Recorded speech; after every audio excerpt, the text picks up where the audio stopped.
Hello and welcome, ladies and gentlemen, to Tuesday Night Terrorvision. I'm your host, Pete, joined by my co-host, J-Man. Hey, how's it going? Is going, sir. And it's October Eve, I guess. That Right. we could Halloween season Eve, we call this night. The 30th of September, we're heading into the spooky season. And for those of you out there who may be new here watching on the playback, remember, every Thursday through October 30th, we have a watch party. I know October 2nd says TBA. That's because we just agreed on Silence of the Hams for a Thursday night. Because what is Halloween season without a little Dom DeLuise? So we're gonna watch Silence of the Hams on Thursday night. And yeah, we just uploaded Troll 2. The commentary is available on Patreon. All these will be available the next day on patreon.com/wrestling with horror 420. You can see we got Nightmare on Elm Street coming up on the 9th, Dream Warriors the 16th, Hellraiser the 23rd, and we'll wrap it all up with a bow on Devil's Night with the original Halloween from John Carpenter, who is the subject of our review this evening. That was a nice little segue there. Yep. We're talking about They Live this evening, and before we even get into it, this is such a good movie. Yep. God. Genius. And I said this before we went on the air. I said it is prophetic. I believe this movie is very prophetic.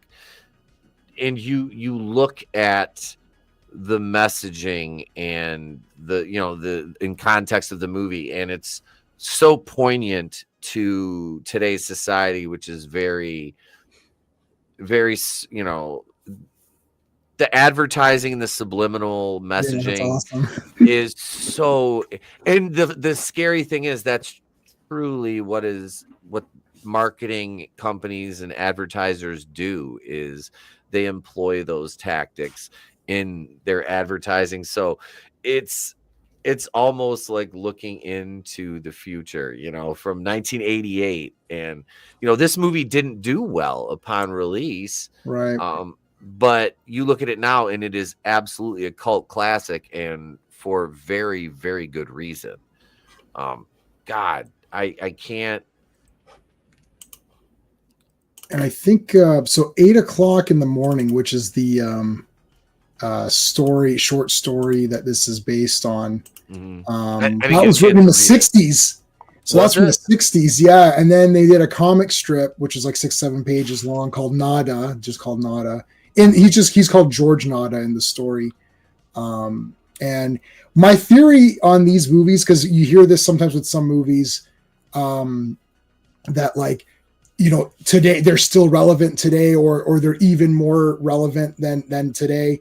And the reason for that is that they're always going to be relevant. That the thing about these movies, that they're always going to be relevant, because there's always going to be some sort of distrust of the authority. It's just impossible. Now, the levels of it and how transparent it is can change with the times and technology. Like, for example, right now, we know about advertising, right? So we're on the lookout, and it's through movies like this and other media that talk about a Total Recall, where you're like, oh yeah, hey, wait, they're using tricks and stuff. Like, I didn't, the subliminal inner cunning of stuff. They used to do that all the time with the let's all go to the lobby and get ourselves. Yep. Let's all go to the lobby. Yeah. Right? And there'd be like little cuts in there and put and I think the one guy realized that if he cut popcorn and like butter into the movies, it would get people to want to go get popcorn and butter. I never needed that. I just automatically wanted it. But yeah, that's a gift when you go to the theater, man. I'm like, I don't get to eat this that often. It's like the only time I ever drink soda is at the movie theater. Like, I do not ever drink soda, just ever. It's water or coffee, or my vice is Red Bull. Right. But no, that's my soda right there, is at the movie theater with my big ass bucket of popcorn with all the salt and butter and all that. I get dual layered butter and all that. Like, oh yeah, you haven't put the first layer of popcorn in, and then you put more, and then you butter that, and then you put it again. Yeah. Yes, that's the way that's proper butter. Right. Exactly. So yeah, we're aware of these things now. And then when we're aware of it, we watch these older movies, like, wow, they really were trying to say something back then, but they were trying to say it this entire time. So it's always been the same kind of thing. And it's just the way that it's presented now has changed. But this movie, there's lots of people in chat saying, hey, everybody. They're saying, it's brilliant, holds up, for sure. John Carpenter always did at least in the beginning for sure, like his first 10 or something, he tried to make it what it is. So he didn't be like, oh, I've got to do whatever. It's like, okay, we're making this, They Live. It's going to have the political stuff. It's going to have this subliminal messaging. We're being controlled. Our atmosphere is being transitioned into their atmosphere, all that stuff. Yep. And he goes with it. And he delivers it in a cool way. And he always seems to be able to pick either the right actors, the music. I've got the CD soundtrack of this, of course, which is a great soundtrack. Alan Howarth and Carpenter together, man. That's peanut butter and jelly right there. Exactly. That is peanut butter and jelly. Well, here, since we're talking about the movie, let me just play the title card. Sure, yeah.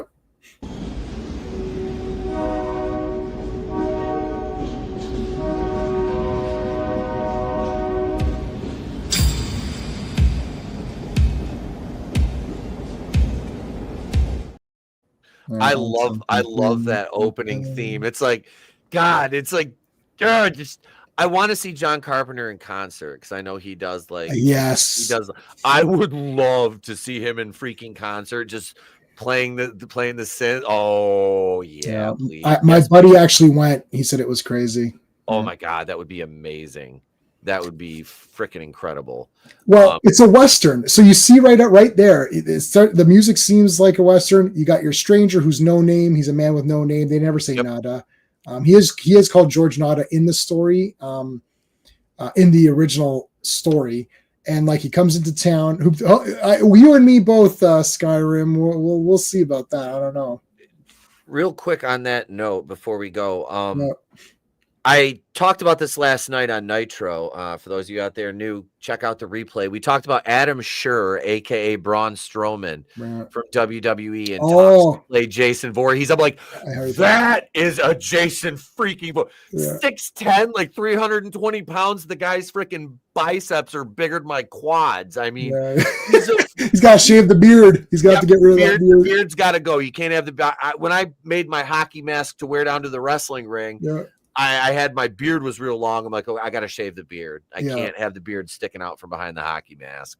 But no, I think that would be amazing. Way better. That'd be awesome. Way better than the Jason Voorhees in Sweet Revenge, who was basically, for those of you, for context, I am 6'3" and 215 pounds, and I'm in very good shape. Yeah. The guy in Sweet Revenge was Michael Myers build.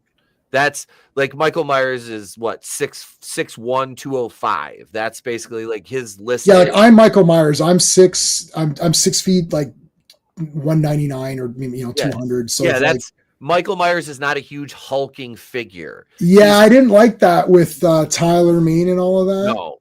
That was it was a little bit too. It was a bit Jason. Yeah, you got to be Jason careful. Voorhees. You got to be careful on that. Yeah. They're completely different killers, but yeah. I would love to see Adam Scherr play frickin' Jason Voorhees. That'd be sick, wicked. Yeah. Oh, dude, seeing John Carpenter in concert would be amazing. That'd be awesome. Guy played Michael in the Transformation. The guy who played Michael in the remaster. Also, maybe. Are we talking the James Jude Courtney? Was he the one in the new ones? I don't know. I even though I troll and I say I like that Halloween Kills, I don't really rewatch them that much. Oh God! Wow. Okay, Godzillionaire. You're the first person in the history of the universe that actually got that answer. Nobody knows it's Twincast. I sometimes they see the Autobot symbol. They're like, well, that can't be Soundwave. So maybe it's Blaster, but Blaster's red. But little known fact, Blaster and Soundwave killed each other in the Japanese season 4, and they got rebuilt. And Blaster became Blaster became blue and became Twincast, and Soundwave became black and was called Sound Blaster. Oh, wow. That's more Transformers knowledge than I had. Yeah, they kill each other. The two guys that have the tapes, they literally destroy each other to death. It's awesome. Holy shit. That's gnarly. Yeah, the Japanese, and then Cybertron blows up in the Japanese cartoon. Like, there's no Cybertron, and Mars gets blown up as well later too. Jesus. Anyways, huge. Yeah, I mean, sure. Was that that was I don't Tyler remember. Mane? Wasn't it Tyler Mane? Tyler Mane is from He's the no, not 09. from 2000. Oh no, he's from 2007. Yeah, that's Yeah, that was Rob that was Tyler Zombie. Mane. What the hell was the guy's name that played Jason in the 09 one? Oh my god, I guess we could look it up. We have Yeah.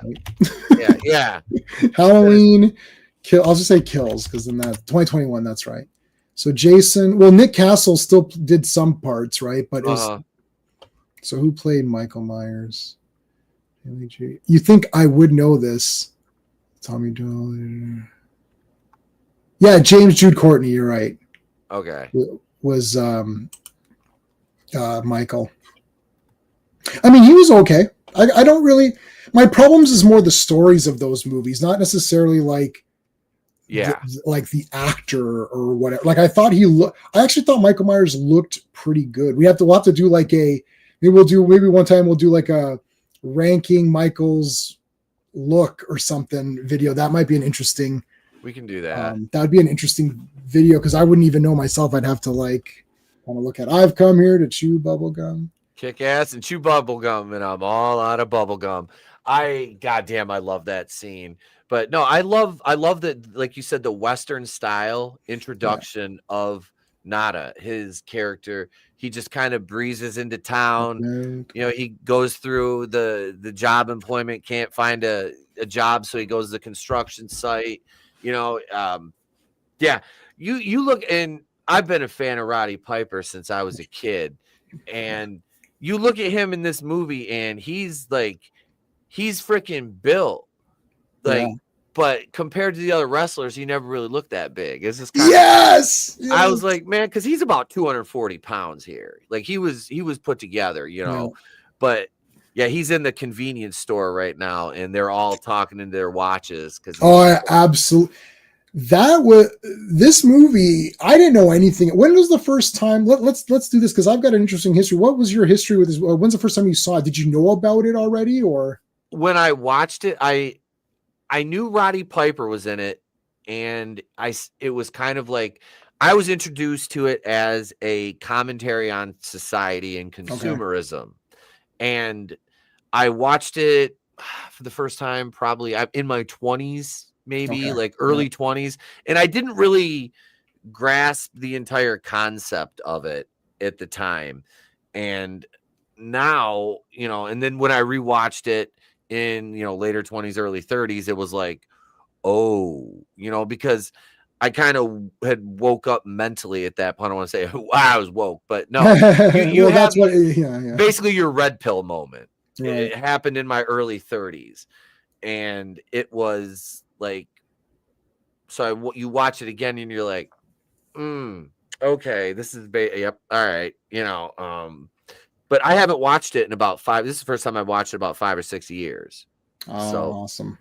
But goddamn, what a good movie! Like, and just like I said, just the messaging in the whole thing. I just clotheslined that cop and kicked the other one in the dick and punched him in the face. That was awesome. So yeah, no, so I'm so you're I think you're a bit ahead of me. I'm at 18 minutes in. I'm 40 minutes in.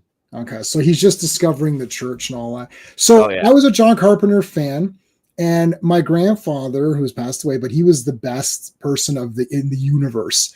Whatever I wanted, he would go. So I collected movies, VHS tapes, and I said and video stores would close. Whenever they would close, they would sell off all of their inventory. So I'd get my grandfather to drive me. I'd be like, you need to drive me to the thing. He's like, okay, let's go. So we drove, and I grabbed They Live, and what was the other one I grabbed? I grabbed like 2 or 3 at the same time.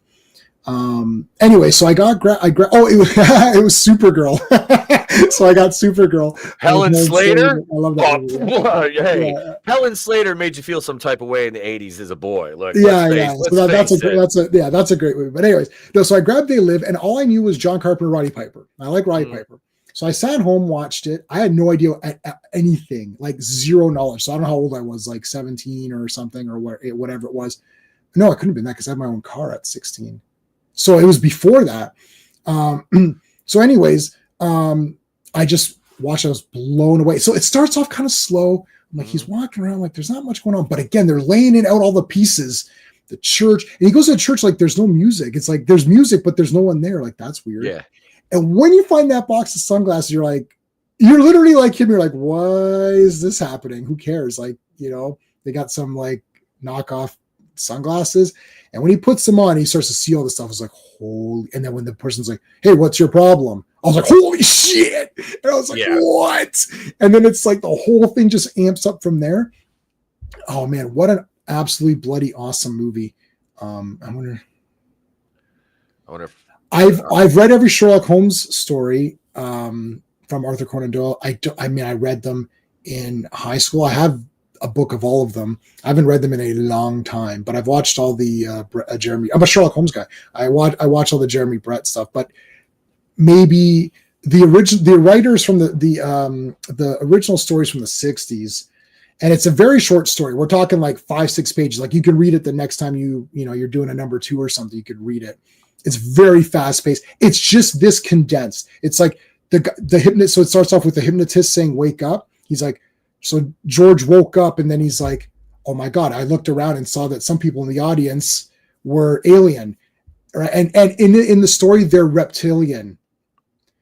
Now the reason John Carpenter didn't go with the reptiles is very obvious because V. It would have been an obvious reference to V. Yep. And V is, I love V. It's super popular. It's a big thing. They would have been like, oh, John is just copying V. So he created his own kind of hollow, bug-eyed, no lips. They took away all of the human features, which makes them gross. Like if you don't have lips, it's weird. Yeah. And the eyes are always like eyes and mouth are like always get messed up. So the audience disagree with the movie's politics. I still love that, Peter. So I'm not sure exactly. See, the thing is that the way, look, you can look at this movie as just a surface level alien invasion movie. It's Invasion of the Body Snatchers, except they integrate themselves within us, and they're trying to control us through television and radio and those advertisements and magazines and money. It says this is your God on the bills. And you just look at it that way. That's the way I looked at it when I was younger watching it. I didn't really think too much about, is this sort of some sort of like, the higher ups are controlling us and it's really the high class people who are all, the aliens. But a lot of people sell out as well, which you can make that out for how you want. Like, they sell out. Sure. I mean, would you have sold out? Like if these aliens had come up to you and said, listen, I think if you didn't have children, you'd sell out instantaneously because you're like, nobody's inheriting this earth.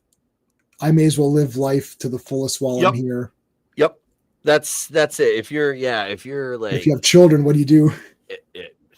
Say no. You know what I mean? It's like you kind of have to at that point. But I mean, if it's just you, then you get one trip around the rock. You might as well be fucking filthy rich while you're at it.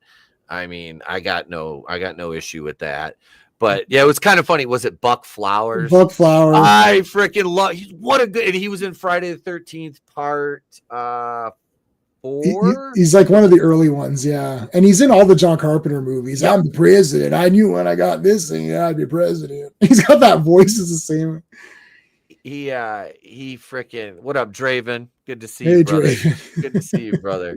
Steve's not joining. I'm gonna listen. They're gonna shoot. You got to at least pretend. Peter Jason is a great role in this, where he says, "Just pretend to join." He goes, because then we get you on the inside. But anyways, yeah. Buck Flower.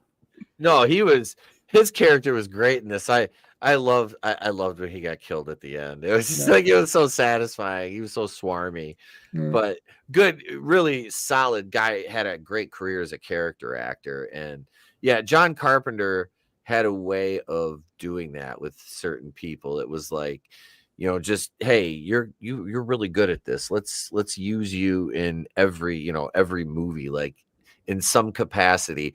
And we were talking about this at the box office. This Mhm. only made $1,700 internationally. Wow. Okay, so if I'm I'm looking at Wikipedia for the grand total. So it's 3 million to make. North American total was 13.4 million, Yep. which is not really not really enough. But I mean, John Carpenter. I think the thing with this movie is you hear this all the time. Oh, it was before its time. Hey, Classic Comics, how's it going? You want to taste the good life, don't you? You all, we all do. Everybody does. We all sell out every day. May as well be on the winning team. Yep.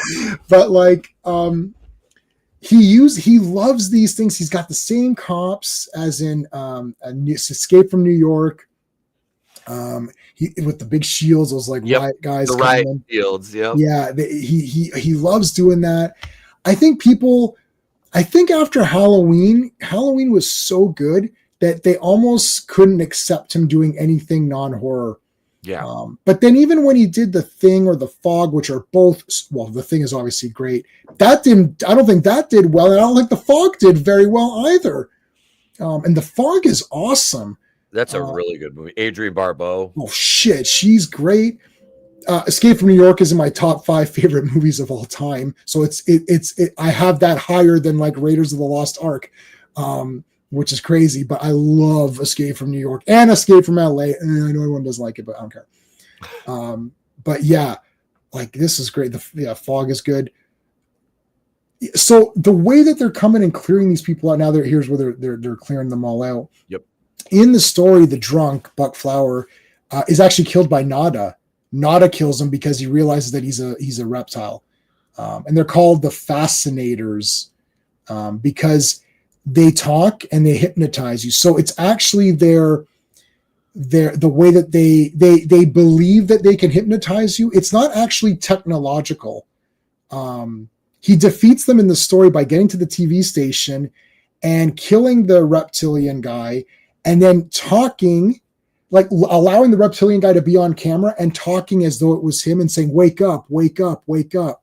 So he yells to everybody to wake up. But earlier in the story, one of the reptilians called him and said, "At 8:00 tomorrow morning, you're going to have a heart attack and die." And then he just dies because it's 8:00 in the morning. So he just has a heart attack and dies. They've controlled us so much that like internally we obey them so clearly. It's like, just have a heart attack and then you cause yourself to have a heart attack. Like that's how crazy their control is. But once everyone wakes up, so it's the same as this. He dies and he doesn't know that he saved everybody, just like Nada gets killed and doesn't know that he saved everybody. But John Carpenter also took some stuff, which the story in the comic version slightly altered, but it's the same.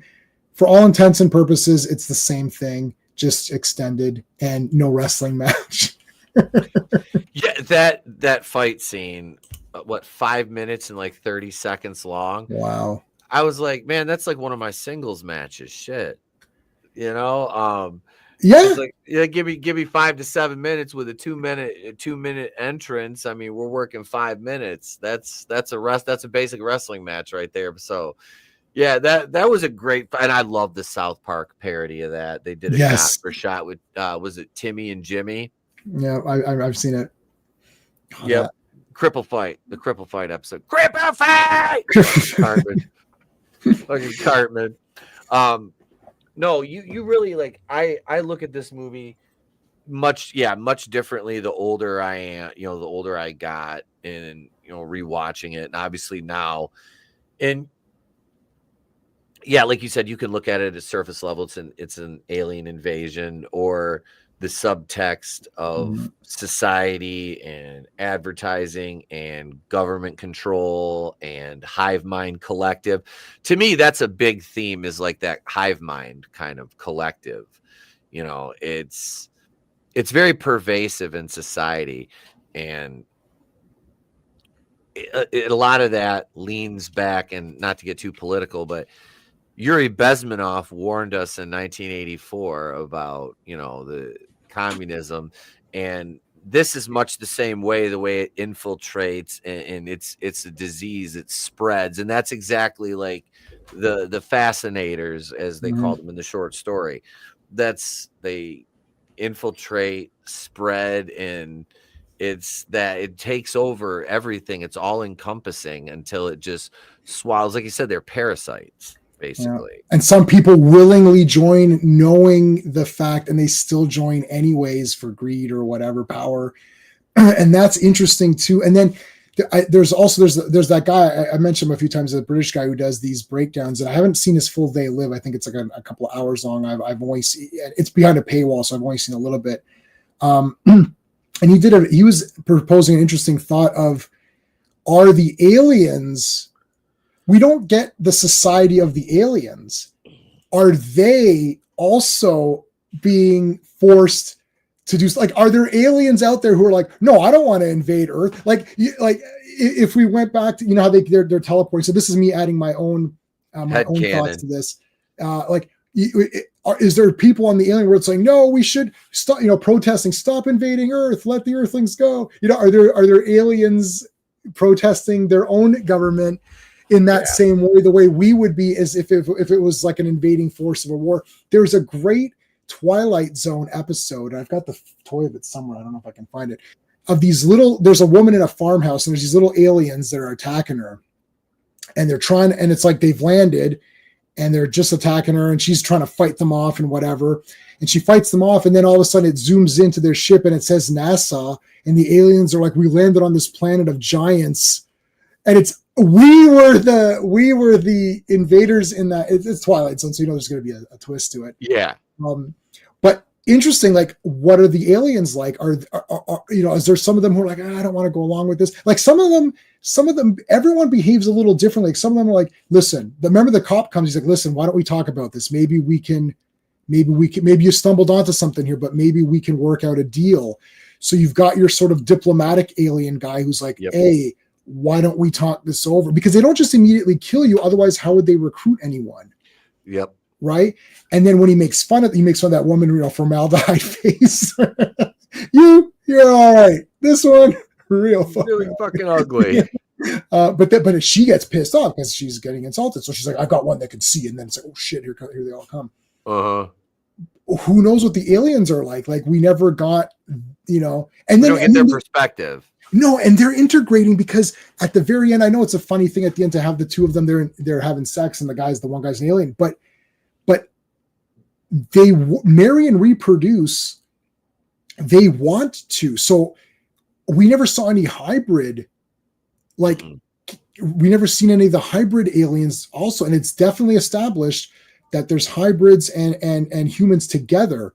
So that's interesting as well. And even when they go to that big high class party, when they sneak in there and the guy's doing this big spiel or whatever, and it's like, well, there's humans there too. And it's like, yes, with our partners, we're doing that. So it's like, it's kind of interesting. There's a lot more going on to think about after the movie ends. If you want to, what I like about John Carpenter movies, you don't need to think about even Escape from New York.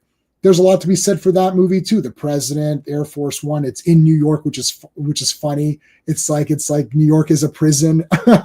It's like is it a prison anyway? Whether it is in New York, it's a real prison, but is it a prison anyways? So John Carpenter always plays with these ideas. But the beauty is that you don't need to go that deep if you don't want to. You just be like, that was a kick-ass movie. I liked it. And when you rewatch it again, you notice things as you get older. And you're like, wow, that was a lot better than I gave it credit for, if you're willing to watch it. Because I've seen some people say, like, my grandfather watches, he didn't know, his English was not that great. He definitely didn't understand any of this messaging. So he's just watching it. He's like, and when they're fighting, and he's like, why doesn't he put on the glasses? I was like, it's a thing. He doesn't want to put them on. He doesn't want to put them on. All right. So he's just enjoying it as this one guy's discovered these bad guys, and he's going to kill the bad guys and win that. Like, that's my grandfather's level of watching.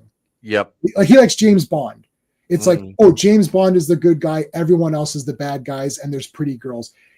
As soon as you start he's not thinking, should James Bond morally be behaving in this way? He's just like, I just want to watch this. Right. He's like, it's not that deep. It's not that deep. So my grandmother thought this is just nuts. She wouldn't even watch the screen. But my grandfather was like, this is pretty good. Just because he wanted to see this guy kill all these bad guys. He didn't really think, it's like, oh, what's the subliminal messaging? He's like, I don't know.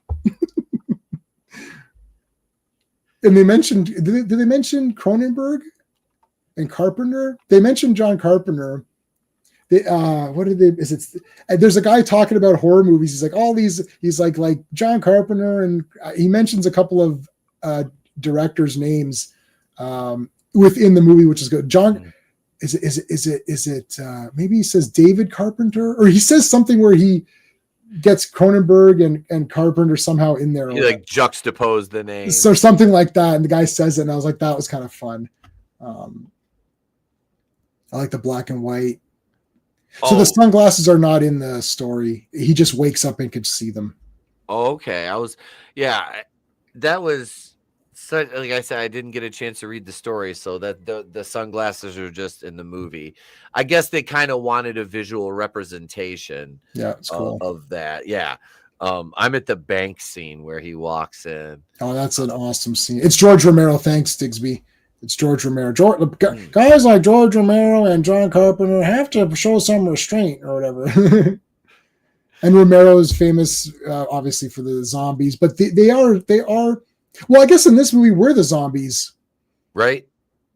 That's basically it. Is again, it's a 180 from what we're, what the norm was. The humans are the zombies in this one. Yeah, they live, we sleep, or whatever.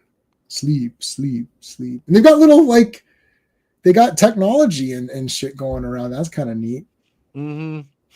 Yeah, the freaking watches. It's like, hey, let me get one of those Rolexes there with the little teleporting thing on it. You know? That was awesome. He got one. He's like, oh, you got one of these, eh? Yeah. Hey, I'm gonna pull this scene up just because let me pull this up here. Let's see. Here we go. Oh man. Here we go.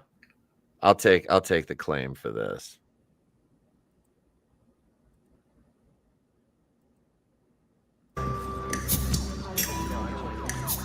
I love the Western music. Yeah.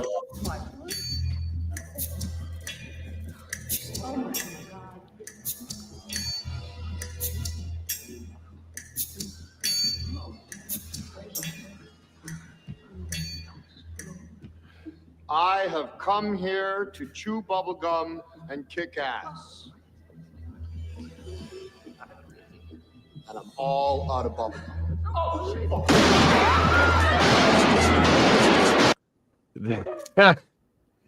Freaking Roddy Piper, man. Yeah, that was awesome. I actually liked him a lot. I actually liked a lot of his movies. He did a lot with Billy Blanks, and they did a lot of these very kind of B-grade martial arts movies, which I own them all. He did a few with what's his name? What's the other guy's name? Big blonde guy. I'm blanking on his name. I like Rod. I think Roddy Piper performed well here when he's trying to convince Meg Foster. And actually, you know what's funny? Meg Foster's eyes, with the way that the color in her eyes, it's like that, those like gray silver. It does match the eyes of the of them or whatever. And interesting. I don't know if that was just an accident or if John Carpenter chose her for that as she had joined up or whatever. Yeah. But when he's trying to convince her, he's like, lady, they're all over. We just never saw them before. Like this, what the hell? And then she like freaking nails him. She lit him up with that bottle. He goes rolling down the freaking hill. Yeah. Me was watching. That's gonna leave a mark. He got nailed or whatever, but like, okay, lit him up. Yeah, she was awesome too. And then she infiltrated. Basically, she did. So Peter Jason, Hell Comes to Frogtown. Yeah, it's a great movie. I've got that one too. She infiltrates their thing. So the plan was supposed to be, he goes, if someone approaches you, join them, and then we can get someone on the inside. But actually she got on the inside.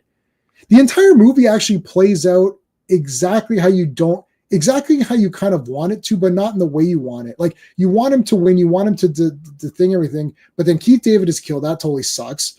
It's like he dies. That totally sucks. And she dies. And it's like, you wanted them to get together and kind of save the day, but it didn't happen. Yeah. So I remember thinking, I didn't know what to make of it. Like, I actually kind of liked the ending a lot because he died and he gave the FU at the end.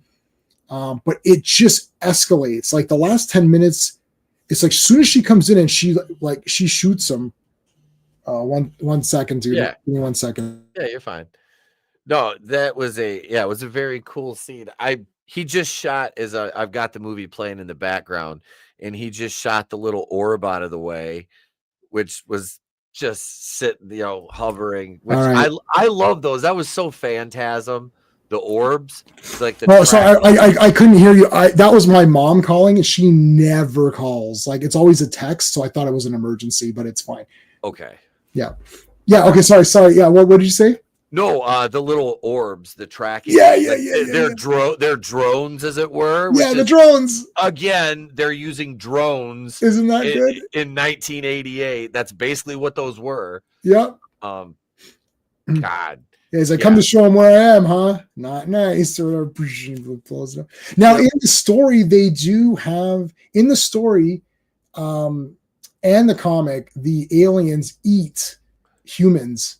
They eat them, and there is not in the comic, but in the story, there is alien weaponry. They shoot these darts or something. So Nada gets a alien gun. They didn't go with that here because the whole thing here is blending, making them believe, that they're really there. So I can see how like trying to get alien guns would be kind of weird because no one ever discovered an alien gun before, like it just would have. I feel like more people would have been onto them if they had. So all their technology is masked behind the hypnotism or whatever. I love that. Yeah. Now I'm at what we just watched with the chew bubble gum. That was in one of the games, wasn't it? Doom or one? Or, it was. I think it was Doom. Yeah, Doom. I think it was Doom. I love that scene where all the police. It's like right past there. Meg Foster is driving with. Nada in the car, and you see the cop cars go by, and then there's a bunch of cops just randomly running behind the cars. I'm like, they didn't have another car for these guys? Like, get him a car, man. You guys are the foot patrol. Like, what? Yeah.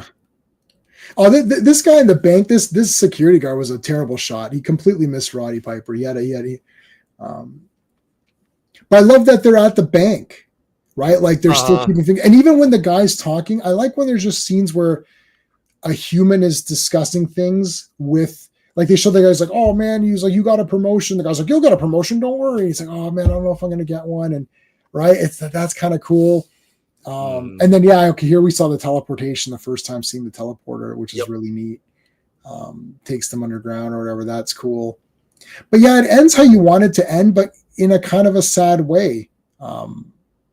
You didn't think it would end that way, given like you thought Roddy Piper's going to be this super badass guy. He's going to take care of business, destroy all these guys, and save the day, and get Meg Foster at the end. And him and Keith David will be like, yeah. And it's like, nope, everyone's dead.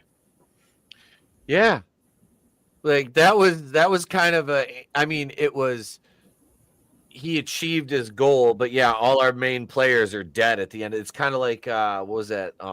Like Glory, like all the that's one of my favorites. I reenacted that battle. I had a big sand pile, and me and my cousin would take our GI Joes and our Star Wars action figures and reenact that. We built like trenches. We put like garbage bags. Oh my gosh! And put water in it and shit like that. Oh yeah, dude. We built things to scale. We had free time. But no. Jesus Christ, I lost my train of thought talking about GI Joes. So they're all dead. It's like it's just like glory. Yeah, it's kind of depressing at the end, but yeah, Carpenter with that ending though, it was just like it was so John Carpenter. Yeah. What's wrong, baby? Dun, dun, dun, dun, dun, dun. Dun, dun, dun, dun, dun, dun. So what would happen after? Like, what's the next 2 hours look like? Let's say the cameras didn't turn off. Mm-hmm. There must be multiple TV stations running this across the globe, right? Like it has to be like the UN is involved or like how far, right? So like, I mean, so people are going to wake up right there for a minute. Like, what if there was a They Live 2? Like, what would happen? If they did a They Live 2, I would say it would end up being like you're like a war between them. Hey, Jamie. Hey, Jamie. What's up, girl? I don't think the aliens are that tough. No, they're not. Like, the only thing they have is regular weapons, and they have their watches and the hypnosis.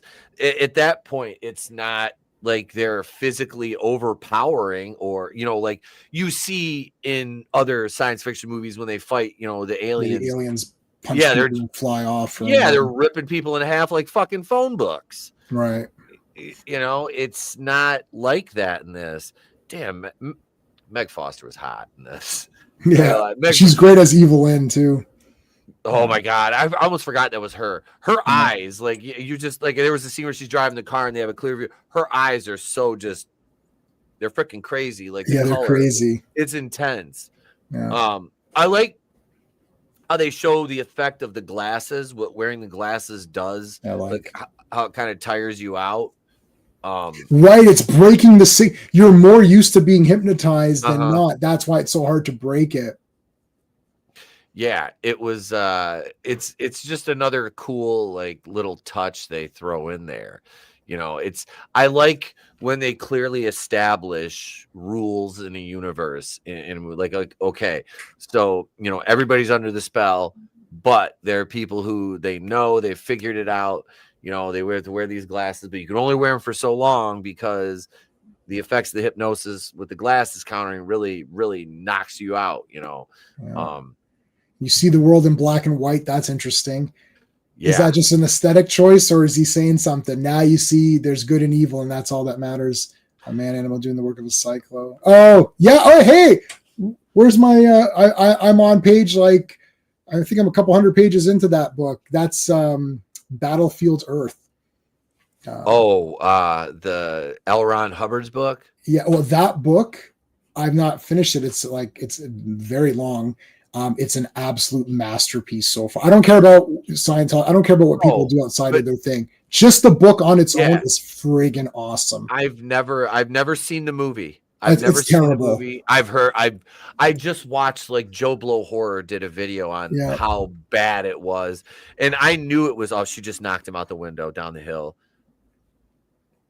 I could mix that. I could take this scene from that movie and make one of those. No, I just make one of those Jet 2 holiday shorts out of it. Okay.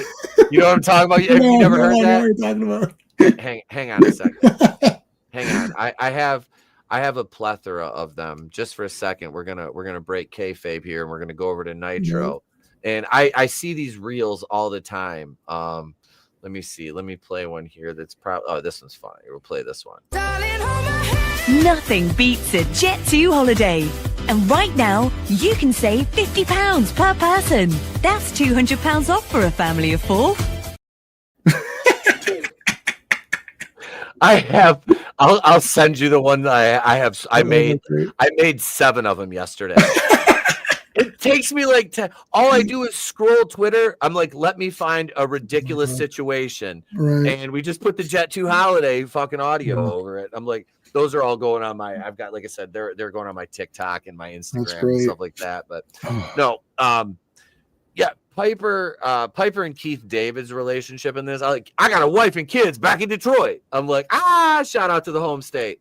I'm like, okay, so I can imagine if this was LA, I can imagine how bad Detroit would be. Oh yeah, see, that's the thing. We never got a chance to see. I wish they would have showed different regions. Yeah, I really like one of my favorite things, and I said this. Hey, Brendan, how's it going? This movie's a masterpiece. That is correct. That's my buddy Brendan. Hey, how's it going? I showed this one to you, right, Brendan? See, if we were hanging around, like, I'm going to show people all this crap. Like, when we watch it, it's like, don't just come in with an open mind. Like, I'd have guys over every day, all day, until I got married. Like, I think I've been married 17 years. So previous to 17 years, every weekend, all day, guys come over, movie time. Let's watch and anything go. And it's like, just trust me. It's like, don't come in with your big preconceived notions or what you think you want to watch. I'll tell you what you want to watch. And then we'd be like, They Live, you know, throwing like Conquest, throwing a Fulci, throwing Demons. I remember my buddy came home like, have you seen Demons? No, we're watching. Oh no, I'm not sure if I'm in the mood for it. I'm like, you're in the mood for it. And then when it's over, he's like, you know what? I was in the mood for it. Demons. I swear to God, I watched that one. Yeah, we watched it. The theater, the movie theater. Yep. Yes. Yeah, the movie Okay. theater, I was gonna say I thought we watched that one. Brennan said basket case. Yeah. I grabbed those the other night. I'm like, I've only seen the first one. So masterpieces. I get to watch the second and the third one. I'm gonna rewatch the first one too. That's great. Did you know that in Brain Dead or Brain Damage? I will look it up. It's the same. Frank Henenlotter made the same movie. I own every movie he's ever made. He hasn't made that many. And there's a guy who has this thing called Aylmer, which is like this weird slug that attaches to you and it like pumps drugs into your brain. And there's a part where he's all messed up and he goes on a subway and sits down, and Dwayne comes in with the basket and sits across from him, and the camera pans back and forth between them and they're looking at each other, and then Dwayne gets all freaked out and leaves. So the basket case guy gets freaked out by the guy from Brain Damage or whatever. It's surreal because you're like, if you haven't seen Basket Case, you're like, what is happening in this scene? Like, why is there this random basket guy? But because you know what it is, it's like, what? Like, it would literally be like Freddy coming to sit down on the subway next to Jason. You're like, why are these two? We know both those characters, but in this movie, it was so random. Yeah. Anyway, so yeah, he just got knocked down. Here come the cops. Now, do you think that she had sold out? When do you think she sold out? I think she already had at that point because she was like pretty high up at the cable network. That's right. So you have to imagine that this has been going on for any length of time, that she look at the place she lives. She's driving a really nice BMW. She lives in this like expensive, was it like a condo? Yeah. It was like a really nice fucking condo. Yeah. So I think she had already sold Old McDonald at that point and was, you know, working hand in hand with the devil. Yes, that's why she tried to kill him. And then she probably got her orders saying, why don't you, because you've made contact, why don't you pursue that and see what you can learn or whatever. I felt like I felt her. It was Brain Damage's name, and Frankenhooker. I own Frankenhooker as well. If you haven't seen Frankenhooker, have you seen Frankenhooker? I have not. Oh my God. It's an absolute masterpiece of masterpieces. And there's a pimp called Zorro, and he marks his girls with a Z, like a. Oh my God. And this guy loses his wife. His wife gets killed in this lawnmower accident. So he goes around finding women he has his wife's head. So he's reconstructing her body, but he makes her entire body out of hooker parts. So then she becomes a default hooker. So he's like, oh no, my wife is now a prostitute, and he's all upset over it, but he made her out of prostitute parts. So this sounds clearly like an amazing masterpiece, and I own it. I own it on VHS and DVD. So clearly it's amazing. Yeah, Evil Lynn is awesome. So yeah, I think you're right. I think she'd already sold out. Yeah. He just happened to grab her by just by chance. And then she was told by her higher up producer saying, see if you can wheel this guy in.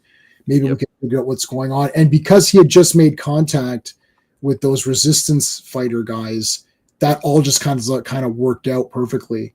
And yeah, see, like Keith David here, like Keith David's a great actor.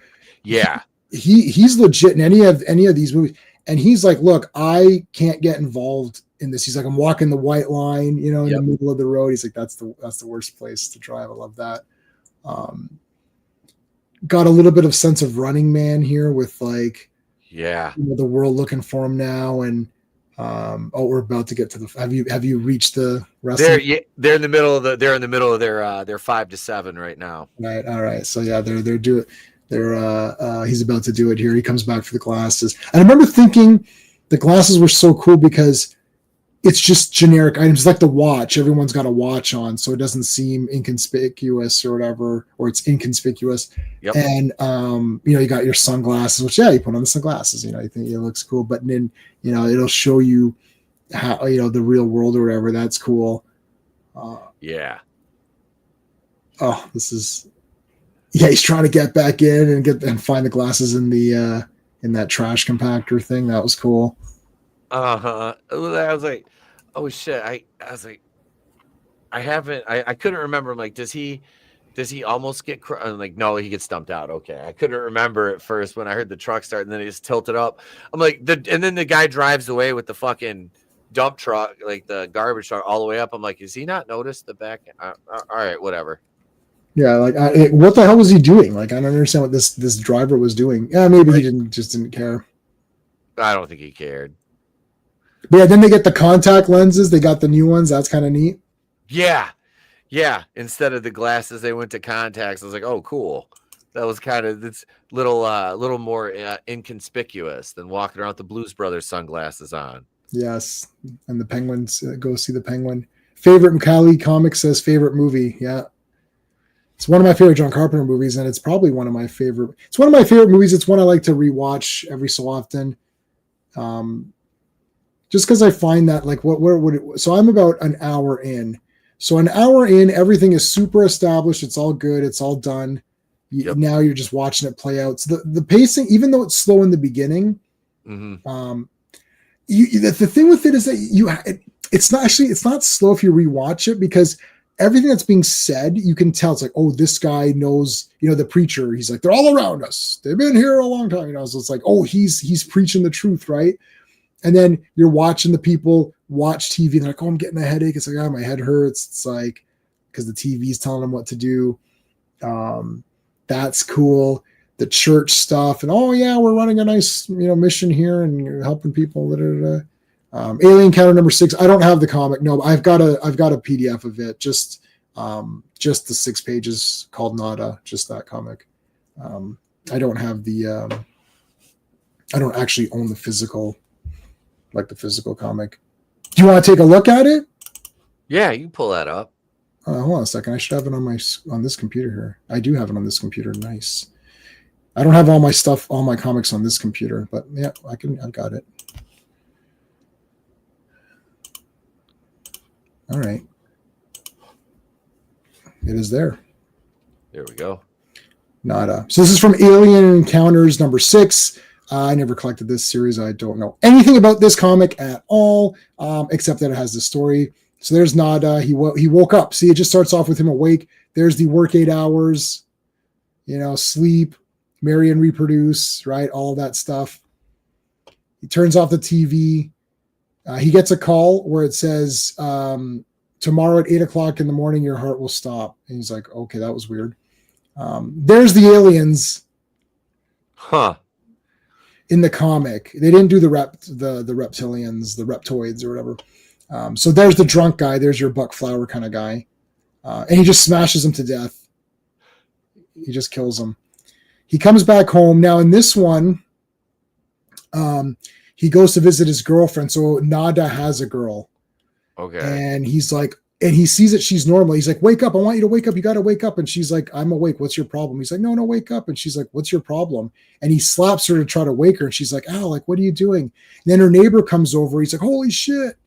So he literally grabs a knife and stabs the neighbor. And she's like, you just killed the neighbor. And he's like, no, that wasn't the neighbor. Then he goes to where the neighbor was from and he sees that he's living with this thing. So he kills this thing. And then you could see that they're eating humans. Oh, geez. Like there's skeletons everywhere. So now he's killing them all, and then he sees their weapons. So he grabs some weapons. He comes back, he takes her car, and he's driving, and there's like a roadblock because they're after him. So he escapes the roadblock.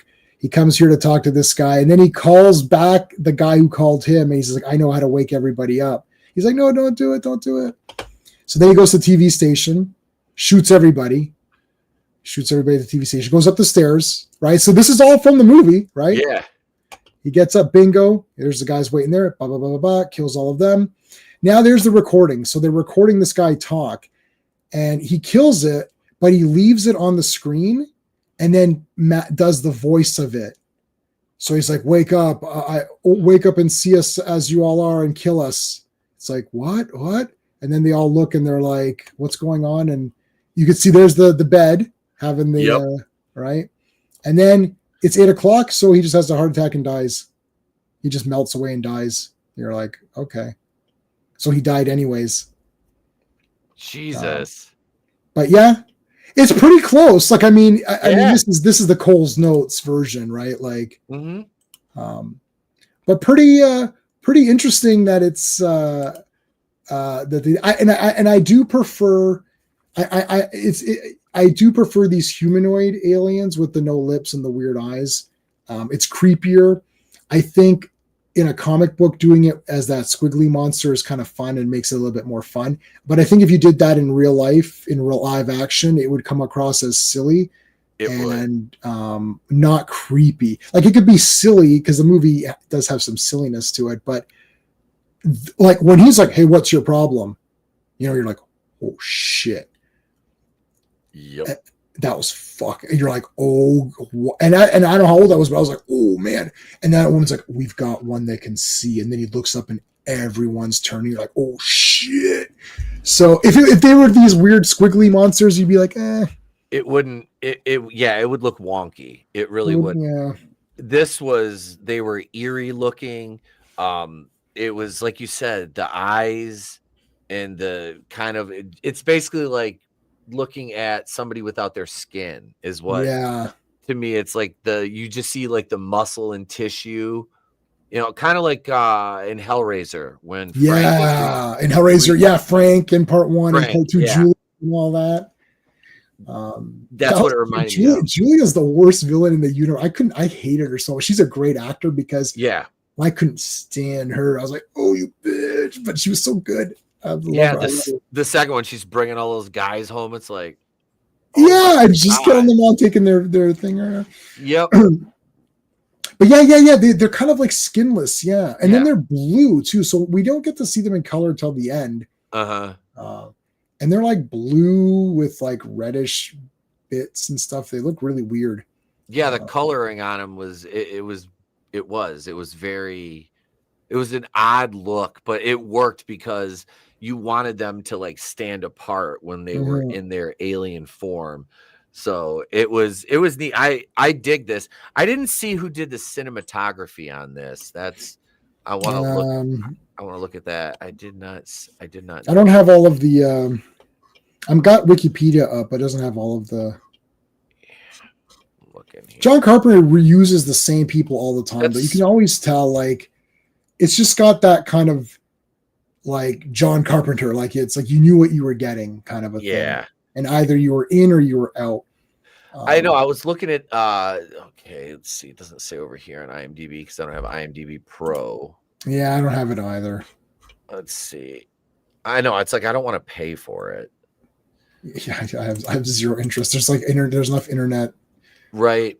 Like I'm looking at John. Let me see what was coming out around this time for John Carpenter. So here's the film. I'm looking at the filmography. So Dark Star, I have that. I own all of his movies. So so Halloween, Fog, New York, Thing, Christine, Starman, Trouble, Prince of Darkness, They Live. So this is right after Prince of Darkness, which I don't think did that well. We did review Prince of Darkness on Tuesday Night Terrorvision a while back, which I really like Prince of Darkness. I know it kind of scored like decently. I think we had a Blake one. I enjoyed that one. I think I would call that one slightly underrated, where people kind of dismiss it. And while I don't think it's like the best thing ever, I don't think it should be dismissed as being, it's not that good. But I haven't seen The Ward, but all the movies that he that he directed full on, I pretty much like them all. Even Village of the Damned, which is a remake, but it has Christopher Reeve in it, and he's my hero. Dude, that was a good movie. That was a really good movie. That was a great concept too. Yeah. It's one of those. John Carpenter did a couple of remakes. That's one of them. What's the other one? The Thing is a remake, I guess. Yeah. I haven't watched Vampires in a while. We should do that. Oh, I haven't seen that one. We watched that a couple of years ago. I love that. That's a great movie. Gary B. Kibbe. Okay. Let me see. What other ones did he do? Yeah.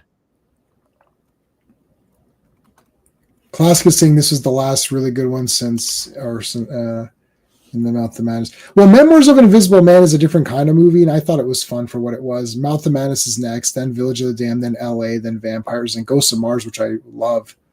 All right. Do you want to hear the movies that Gary Kibbe worked on with John Carpenter? Here, I'll give you his movies that he did. He did Prince of Darkness. They Live, RoboCop 3, In the Mouth of Madness, Double Dragon, Village of the Damned, Escape from LA, Vampires, Ghosts of Mars, and The Librarians. That's just his movies. He's done television as well.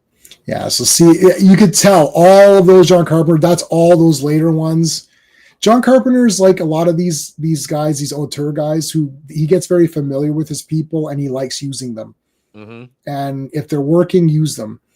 And I appreciate that. I think that's how you get your kind of your fan followings. You get people very loyal to you, and they're always going to talk good. And the thing with John Carpenter is that because these guys, he keeps bringing these guys back, it's like they're going to be like, yeah, we like working with him because he's a cool guy and he knows what he wants. And I don't think there's any of these. I'm looking at his entire filmography. I don't think there's any John Carpenter movie where I'm sitting there thinking, God, I really don't feel like watching that tonight. Yeah. Invisible Man, I actually like Chevy Chase. I think he's great. I don't care what he's like in real life. Oh, he's a mean guy. Okay, well, I'm not his best friend, so whatever. I love Chevy Chase, but yeah, I mean, I haven't seen The Ward, even though I own it. It's what's her name? Johnny Depp's girlfriend. Oh, Amber Heard. Amber Heard, yes. Amber Turd. Amber Heard is in. Oh, she's fine. I don't know. I don't ever. She never did anything to me. So I just the shit in the bed thing for me is just hilarious. I can't. And then there was pictures of her shitting on the street in like South America, like literally shitting on the street, and it's just like. Well, maybe she had to. Maybe she really had to go. She's in South America, man. That food, it could have, upset the stomach. For sure. Yeah, this was his last really good film aside from In the Mouth of Madness, which I like that one too. That's a great movie. Yeah. I really like John Carpenter's Vampires. That is the James Woods, like that character was a 1980s character that was in a movie in 1998. Yeah. I fucking loved it. I love James Woods in that. Ghosts of Mars, I think I enjoyed it. It's not a great movie, but I enjoyed it because it has a really good fucking cast. Yep. And it's a remake. Have you seen Assault on Precinct 13? I have not. So it's a remake of Assault on Precinct 13, but Assault on Precinct 13 is an urban thing. Assault on Precinct 13, I love. It's probably like top 3 John Carpenter's. Like I love it. Basically, it's like this.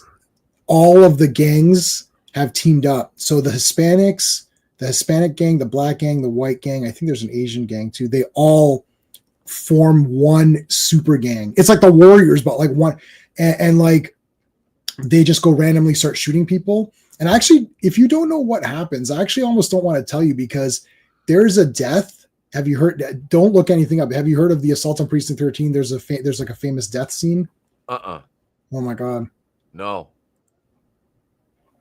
So this almost got it banned immediately, but there's a famous death in it. It's pretty goddamn shocking. I'll tell you that much. Anyway, it's shocking even now. And because of that, all these events take place. There's an empty police station. Yeah, the orphans. You see what you get, Warriors. You see what you get when you mess with the orphans. Nobody beats the riffs. So like so it's basically there's cops. The police station's abandoned, but there's a few cops left. Some death row inmates who get dropped off because one of them's sick. And then this gang is attacking the police station when they all have to team up. So the cops and the criminals have to team up. And the main criminal is Napoleon Wilson. And that is the name and Desolation Williams is the counterpart in Ghosts of Mars. That's Ice Cube or whatever. So it's like, it's the same kind of movie. They have to team up together. But I love Assault on Precinct 13. I just love it's got all these great lines. And it's like, you look like someone spit in your socks. And, and it's like, Duke is in it from Apollo's manager from Rocky. Apollo Creed's manager, that guy, he's in there. And they have to team up against this gang. And it's crazy. The guy's like, they don't care.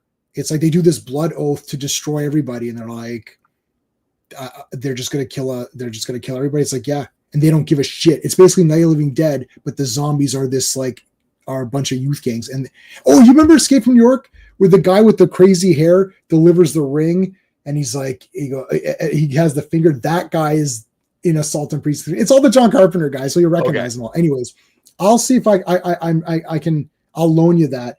Okay. It's very slow in the beginning, but like this movie, it's slow, but it sets up every. It's setting up everything, yeah. And when it goes, you're like, oh yeah. But yeah. Now I'm watching the guy. It's like they are turning our atmosphere into their atmosphere. It's like they're all around us. It's like the bearded guy was trying to talk to us to get it. Now they're having the underground. See, so much happens so quickly. The cops just raided it, and what's her name? Meg Foster had just showed up there. Right. And now he takes her with him, and then they have the shootout in the alleys and stuff, right? Yep. Oh, they get separate. I guess they're going to get separated. Oh, I love this table of guns here. Here's all the weapons. That reminds me of I'm Gonna Get You, Sucker. Oh, that's a great movie, yeah. That fucking Isaac Hayes, you can never have too many guns. Then he fucking trips on that bullet, blows himself up, shoots himself, like every freaking thing. Yeah. He's got the bandoliers. I haven't seen that in ages and ages. Yeah, it's like a jokey blaxploitation. Yeah, this is good. They got the watches here, so they get some of their watches. See, I like this. So what I wanted to say earlier was I like private war movies. I like where there's just like one guy or one or two guys that know about something like Phantasm, Escape from New York. All of these movies that I like, you can tell it's like either one location or only a few people know about it.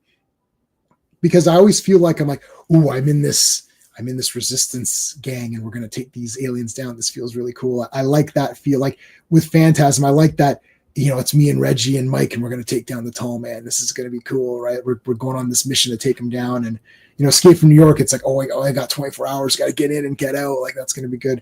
So I love those kinds of movies where it's not, not like, obviously I like epic movies too or something, but it doesn't always have to be epic. And I sometimes find that with these little ones, you can do character stuff and you can throw more neatness into it. Oh yeah, those guys were there too. They do have some of the guys at that meeting that were from that, what do you call it? Like where, I don't know, like that, like, I don't know, not old age home. What am I trying to say? Oh, the shelter. The shelter. Geez, yeah. So some of the shelter guys are in there in the background. They did come along. Yeah. Yep. Yeah, that's one thing you were talking about, like the private war type movies, and this is that type of movie, but it has an epic scale. Yeah. We just don't see it. It's right. Like this is one battle in, like you said earlier. After the movie was over with, if the cameras never stopped rolling, what would it look like? You would see these skirmishes breaking out all over the place and people, resisting. And like these police officers, not all of them were aliens. So are they going to turn on, on the fascinators in this? Yeah. Which I really like that. It's almost to the point where you're like, I want to see a sequel to it, but I don't, because John Carpenter's not going to do it. Right. I agree with you. Yeah. I wouldn't want to see this in anyone else's hands. And I wouldn't want to see this made by Hollywood today. No. Well, they would throw in a different set. The problem is that whenever they say this for Star Trek all the time too. It's like, oh, it's a political thing. It's like, no. Star Trek dealt with, and this deals with like a theme that's common to everybody. The way that they do now with politics, and this is why these movies suck. Here's why here's the lesson. Here's why they suck. Because you're restricting it to your American hyper leftist idea of what it is. That's not a generic thing. Like, this movie can work in any country. Like, you could have the same movie in Germany or something, like in France. It's just be like, oh, France. It's like, oh, the story wouldn't change, right? It's like, because it's universal, right? Like, there's going to be hierarchies, and the people on the low end are not going to trust the people on the high end. So you're going to be like, yeah. You see, they're all aliens and trying to use us. That works no matter where you are. The problem is that when you make it so hyper politicized within your own region, that it becomes, even me in Canada, sometimes I've seen some of these movies that come out, and I'm like, I just don't have any reference to this. Like, I can't get into this movie, whether it's good or not, because you've made it so like one-sided. No characters ever challenge each other. Like, in this movie, the characters challenge each other. Mm-hmm. Like, Keith David doesn't just put the glasses on and be like, wow, you're right. Oh my God. He's like, no, I don't, like, this is all nonsense. Like, what are you talking about? Like, you're crazy. Right. And they can't write that. In Star Trek, they could. Because people say this now for Star Trek, saying, oh, it was always about politics and social issues. No, it was about generic social issues, but everyone's perspective was shown. So one character would be like, I think we should do this. And one character would be like, no, I don't agree with that. And then there would be discussions. That doesn't happen now. There's no pushback. So this movie today would be like, oh, we can't trust this authoritarian leader who would look and sound exactly like your current leader. And then it would be like, you see, they're doing all these bad things, yet everyone else is not doing anything bad, where that's fake. There has to be different levels. Like, even within, see, Buck Flowers sold out. Yep. Instantaneously. He sold out for nothing, but look where he's coming. It's like, he has a character. He's poor. He's a drunk. He had nothing going in his life. Of course he's going to sell out. But Meg Foster selling Molly or whatever. Is it Holly or Molly? I can't remember. Whatever. It was Holly. Holly. She sold out. Yeah, but she sold out from a while back because she is so high up. So those are two different perspectives right there. Then you've got your construction worker. He's a drifter. He's just he's a simple guy, simple guy. I just want steak and potatoes. I'm not, and that guy becomes your hero. Fine. It's like you've got another guy who's like, I don't believe you. I'm not going to join up with you. This is nonsense. This is crap. Then you've got other people, and they did it in such a way that you don't feel like, if you sit there and don't have the exact opinion. Someone said this earlier in the chat, saying, I don't agree with the politics in this movie, but I still love the movie. Right. That's the trick. Because if you just want to watch the surface level narrative, it's still cool. Yep. You don't need to dig any deeper. My grandfather thought that was a great movie. Didn't understand anything. I said, what about the subliminal advertising? He's like, I don't know what that means. I said, well, if you like, he doesn't know, right? Yeah. He doesn't. He's like, why did he was, I think he was asked, like, why does it say that stuff? I said, oh, it's to trick your mind. He's like, but then they don't see it. I was like, I said, don't worry about it. The bad guys lost. It's like they lost at the end because now everyone can see them, right? That's good enough. Hollywood is incapable of making that kind of film right now. There's no nuance. They can only present their one point of view. They'll beat you over the head with the message. And the thing is, this, like you said, this has mass appeal. You could watch a version of this with an audio dub in any country, and the message would remain the same. Hollywood would make it so it would be a group so niche that it would apply to like 0.0030% of the population, and it would be something so ridiculous that people would just roll their eyes to the back of their head and tune it out, and it would be forgotten in 5 minutes and would never become a cult classic like this did.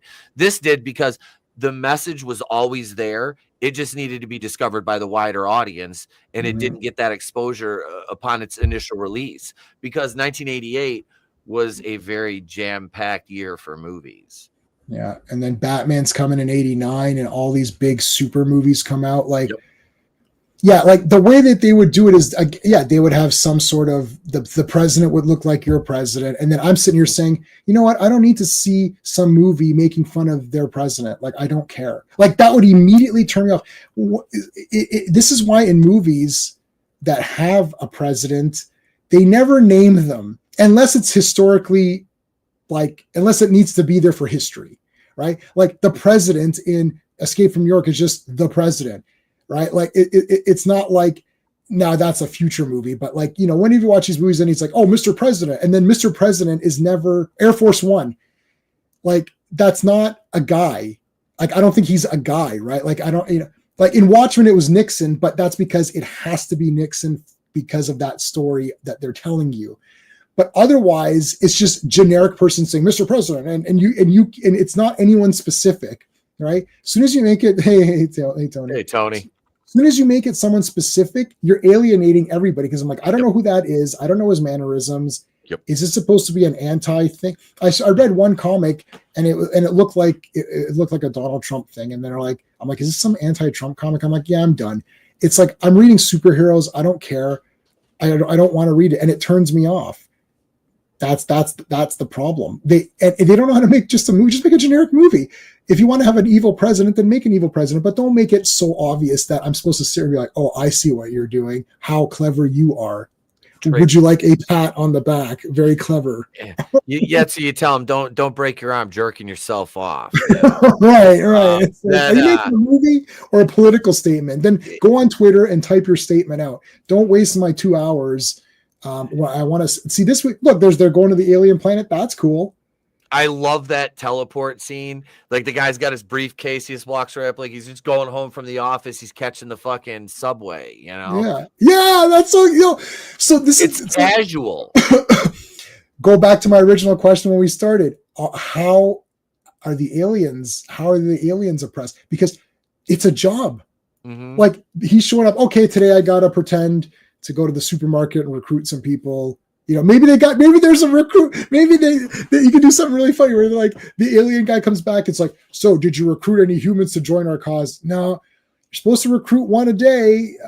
Your quota, you've only got, you know, it's like, you've only done 3 this month. Oh, it's so difficult. Some of them don't want to join. Right? You have the alien perspective, and it's like one of the biggest, like, he's a loser. Yeah. He's terrible at his fucking job. Yeah, he's terrible. You know, it's like watching the Michael Scott of right alien mind control recruitment. He's completely inept, has no idea what he's doing. They don't give him the watch or anything. When am I going to get my watch? Listen, you need to recruit at least 3 humans before you get your watch. Did you kill any humans? No, I can't kill any of them. I feel bad. They're cute. It's like, no, right? They're the enemy. You could see, this unlocked your imagination. Yep. Right.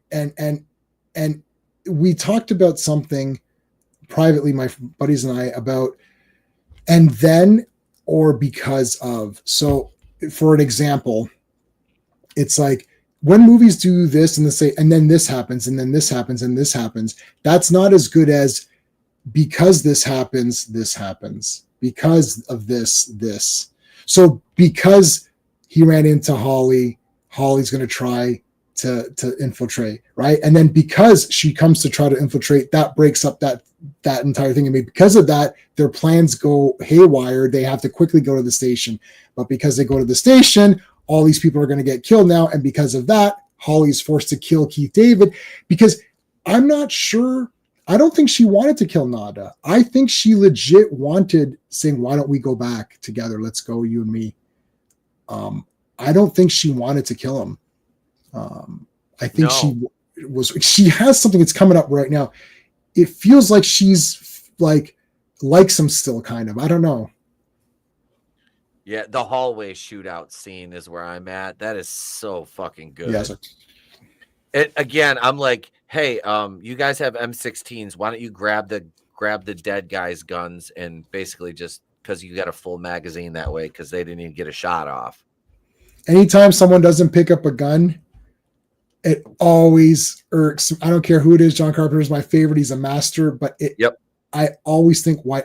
I think the Dolph Lundgren Punisher movie was the only time where he would reload and grab other weapons. I was like, yes, finally. The Dolph Lundgren Punisher movie is one of my favorite action movies, by the way. And it's the best Punisher movie, clearly and by far. But anyway. I have no disagreements with that. Yeah, well, it's Dolph Lundgren, and he's like one of the greatest humans of all time. So right. I don't. They're just if he dies, he dies. Oh my god! There's no way Stallone would have. That's I think as a kid, that's why I first learned that movies were fake. Yep. I'm like, Dolph Lundgren's going to destroy this person beyond this. Like he's going to be paste. So, it's awesome. It's like he is the best. Oh yeah, the definitive He-Man. Oh yeah, well yeah. He looked like the real He-Man. Yeah, you're like, that looks like the toy. Wait, it's not the best Punisher movie. It's only Punisher in name. So are all the other ones. But he acts like the Punisher, which is he's a hero and he fights the bad guys. He doesn't this getting drunk and all this. That's all Garth Ennis's bullshit Punisher series. I have the entire run of Punisher War Journal, which is the real Punisher. The Thomas Jane one, where he walks around with a fire hydrant and he frames people. He makes it look like Laura Herring is having an affair on John Travolta. Does that sound like the Punisher? Like he should just shoot people and kill them. Like why? It's like, and then people will say, oh, he's doing psychological. No, he's not the psychologicaler. No, he's a hammer, and everybody else is a fucking nail. He destroys these people. Like he had a fake fire hydrant and pretended that the guy parked in front of a fire hydrant so he could get a ticket, so he could frame him to make it look like he was having an affair. I'm like, what movie is this? I'm like, is this the Punisher? Like, wouldn't the Punisher be a lot more badass about this and just shoot that woman? Mm-hmm. Anyways, I've got 4 million points on that Thomas Jane movie, and it sucks. Even though I tried watching it about 3 times. I'm like, let me watch and I'm like, nope, it still sucks. Thomas Jane looked good. I like Thomas Jane. I like the actor. He looked good. There's some, decent. And Kevin Nash got stabbed for real in that movie. I don't know if you knew that. Yep. That's crazy. Yeah, he talked about that in an interview. Yeah. Kevin Nash, man, was awesome. Oh, yeah. But anyways. Okay, so we're back. Yeah, he just shot the satellite dish. I want to rewind it a little bit here because I want to see. Pretty much done, yeah. Like.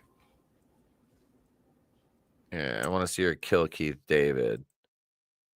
Yeah, so they're going up. Yep, there she is. Shot him right in the fucking dome. Keith David, right? Yep, she is. So watch when she. Okay, so watch when she is gonna and see if listen to what she's saying. She doesn't want to kill Nada. I think she wants like. No, I didn't get that impression either.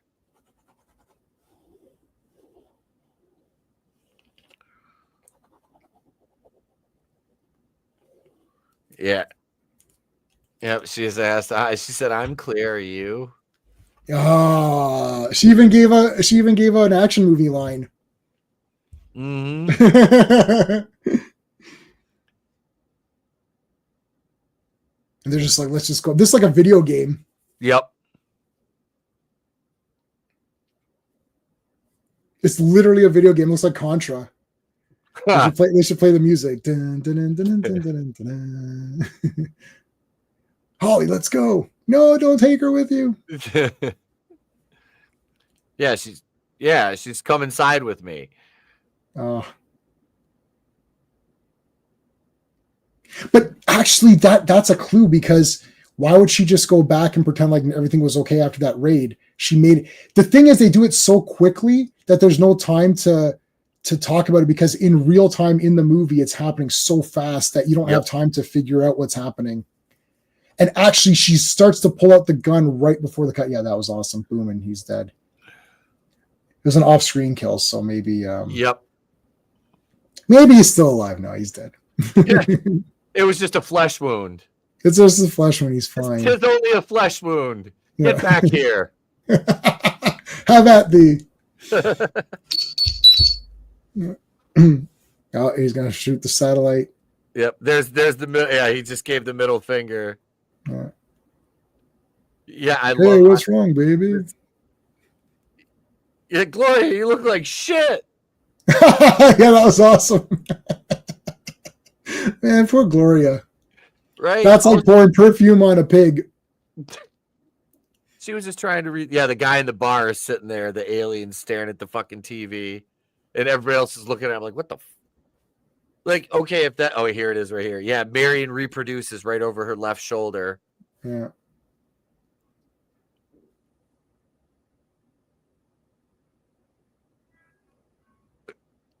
God, that fucking music is awesome, and I'm downloading this fucking score now. This is I've got the score. I'll see if I'll burn it. I actually have the actual CD of it. I used to collect CDs as well. Now a lot of them stuff you could just get digital, but like, I mean, to find some of these soundtracks were just like, it was impossible. Like I have Assault on Precinct 13 as well, and that has such limited music that they had to throw in extra. It's basically Assault on Precinct 13 and other, and then it gave you like themes. But They Live, I got the full soundtrack. I got the full Ghosts of Mars soundtrack. Oh shit! I got the full Village of the Damned. I got Escape from New York, of course. Hey, Angry Gamer. What else? What other John Carpenter's? Village of the Damned. I think I used Village of the Damned in one of my university movies.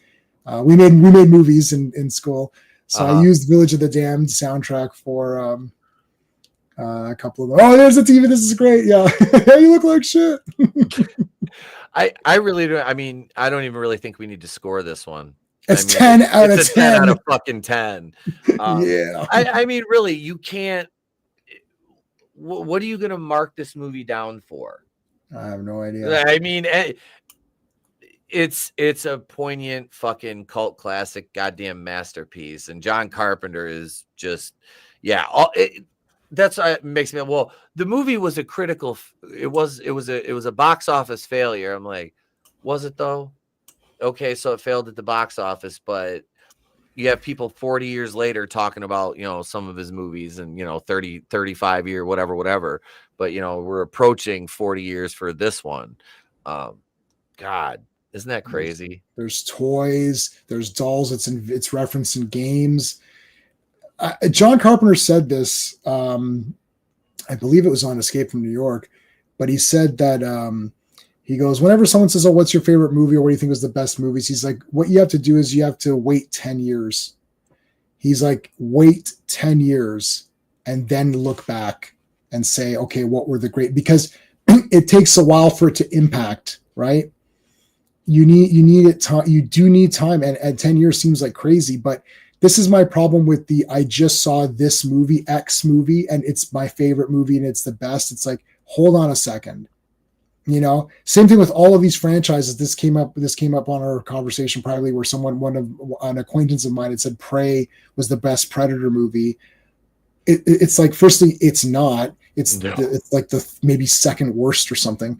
But anyways, it's like, firstly, it's not that great of a movie, but secondly, it's definitely not the best Predator movie. But like, how can anything new? It's like, oh right, James Bond, new James Bond comes out. Oh, this is the best James Bond. So the past 30 movies. They just didn't get it right till now, right? They thank God they finally figured that franchise out, right? I hate that kind of thing. Yep. Friday 13th, whatever comes out now, and you're going to see all these apologists. This movie will come out and they'll be like, wow, back to basic. They do this with Star Wars. You see this. We're back with Star Wars. We're not back. No. Like nothing after Jedi is better than Jedi. That's not an opinion. It's like, that's a fact. It's like, there were things that were okay, right? Oh, that was pretty good or whatever. But anyway, so same thing. It's like John Carpenter. If you throw that name out there, that has meaning. And this is one of the big ones that is known. Like, everyone knows the sunglasses, the chew bubble gum. You can quote the lines. People know the basic story. Yeah, there's the subliminal advertising, like Ghosts of Mars. Ghosts of Mars is awesome, Angry Gamer. I liked it. Yeah, I enjoyed that movie. It's not something. It's not something. I know a lot of people didn't like that one, but I thought it was all right. I saw it in the theater. Great. I walked out. I was like, that was pretty badass. Everybody that has a speaking role in it is awesome. Pam Grier's in it, and like, yeah. I mean, come on, Jason Statham, very early Jason Statham role. Yep. Natasha Henstridge. Oh, Natasha Henstridge. She's Canadian, so we're keeping that one. There's a few we'll trade off, but there's a few we got to check with me, guys. If anybody wants. Not her. We're not trading her in. No way, forget it. She's the national treasure. Yeah, we're keeping her. There's a few people we're keeping. Some of the other ones you can have. No problem. But you don't want them either. That's the problem. Nobody wants them. We'll ship them to Mexico. It's fine. Sure. Yeah, well, they keep saying how great. Sure, it's great. So. Well, you're about to go find out. Go find out. You've been deported across an entire continent almost. You got Yeah, you just you hey, we're moved gonna in go there. inside. No, you're not. We're moving you one and that hit P1. Yeah. It's not ground level. You're going down even one. They launched. Don't launch out of the Airbus too soon. You need to go a little further south of the border there. Well, I guess that's about it. That's it. 10 out of 10. There you go. 10 out of 10. For those of you who don't know, if you're not a subscriber, I am a independent professional wrestler. I wrestled last Saturday night. If you want to see our match, it's available on the playback from last night. But here's a 19-second synopsis of how things went.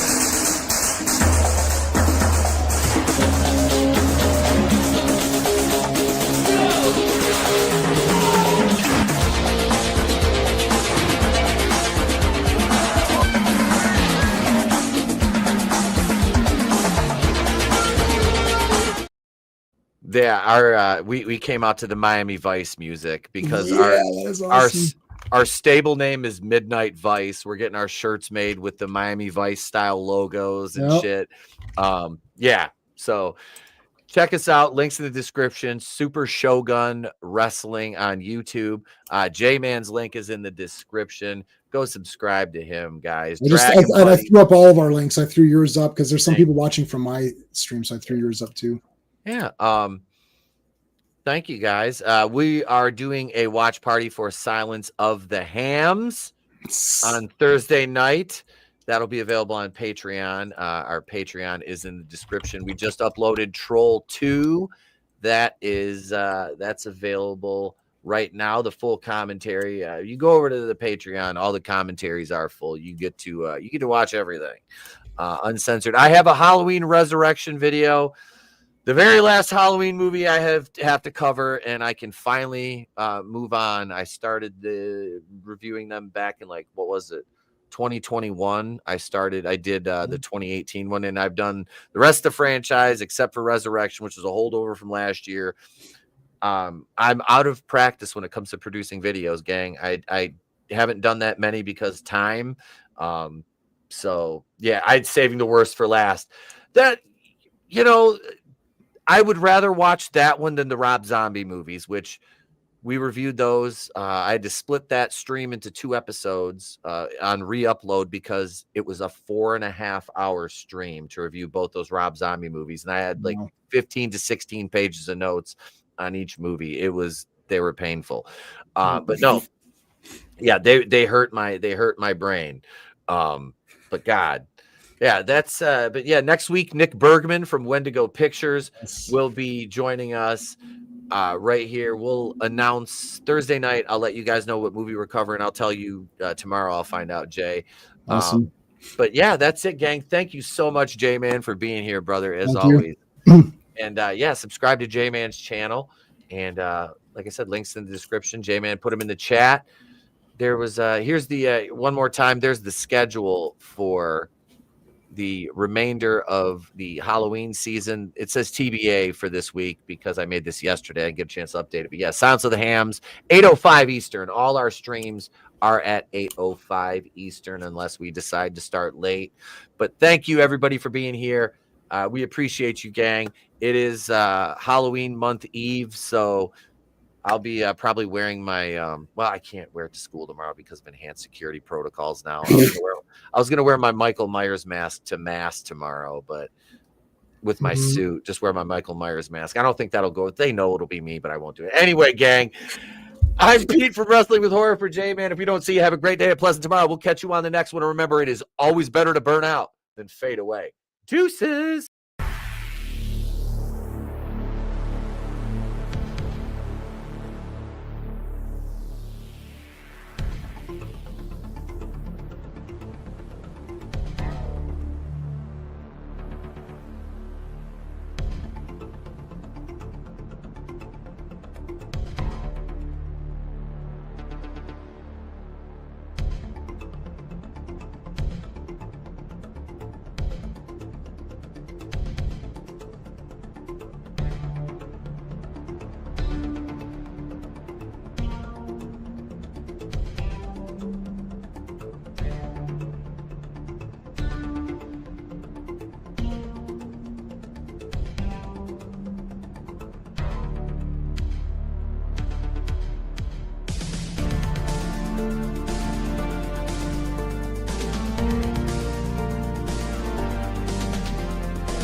Patreon.com